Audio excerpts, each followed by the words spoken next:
Got some big breaking news out of the state of Texas. A panel of judges on a federal court have ruled against using that highly controversial redrawn congressional map in the Lone Star State.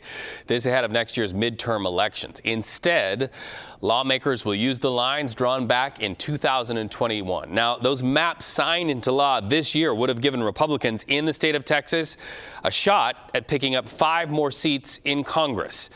Lots to break apart here. Live to CBS News, politics reporter Hunter Woodall. So Hunter, this is a huge development because this was a hard-fought battle in the state of Texas. We saw all of the drama that happened leading up to it. But I would imagine that California and other states looking to redraw their maps are watching this ruling closely. Reed, this is a massive ruling. It has truly tremendous implications for next year's midterms. I've been reading through the pages before we started talking. And what's clear here is obviously this panel of judges, it was a 2-to-1 decision.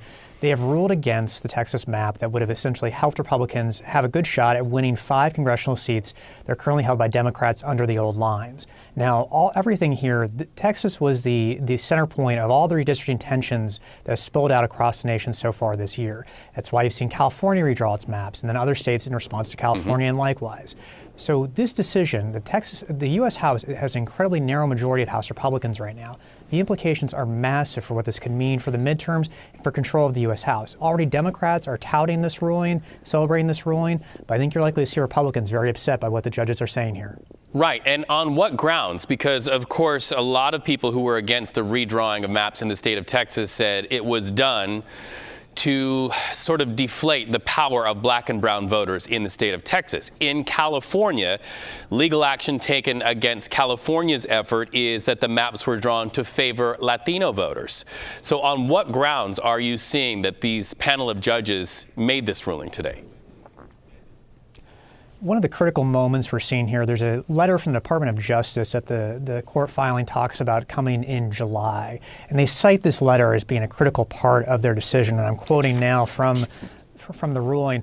They say that the DOJ letter that the Trump administration sent was urging Texas to redraw its congressional maps to improve the performance of Republican candidates. Or excuse me, had the administration redrawn lines to help Republican candidates, had the letter been about that, that would have been harder for the plaintiffs, the people challenging these lines, to overcome. But the idea instead that the DOJ letter that has become central, this Department of Justice letter that has become central to this case, instead is talking about something different. Instead is talking about, here I'm reading, about using the state to essentially talking about racial lines, racial demographics. Right. That is looming large here, and that could have massive implications on how this goes forward, because essentially states can draw congressional maps based on partisanship. That's allowed.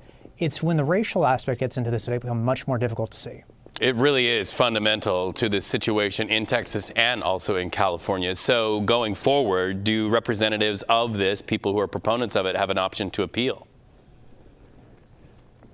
It's very early, obviously, Reed, but I would expect an appeal here, and I would expect quite a bit of anger and discord amongst the GOP on what has happened here. This Texas redraw was really central to what President Donald Trump and Republicans wanted to see to help them in next year's midterms, where they were already facing challenging national political headwinds to keep their narrow majority in the House.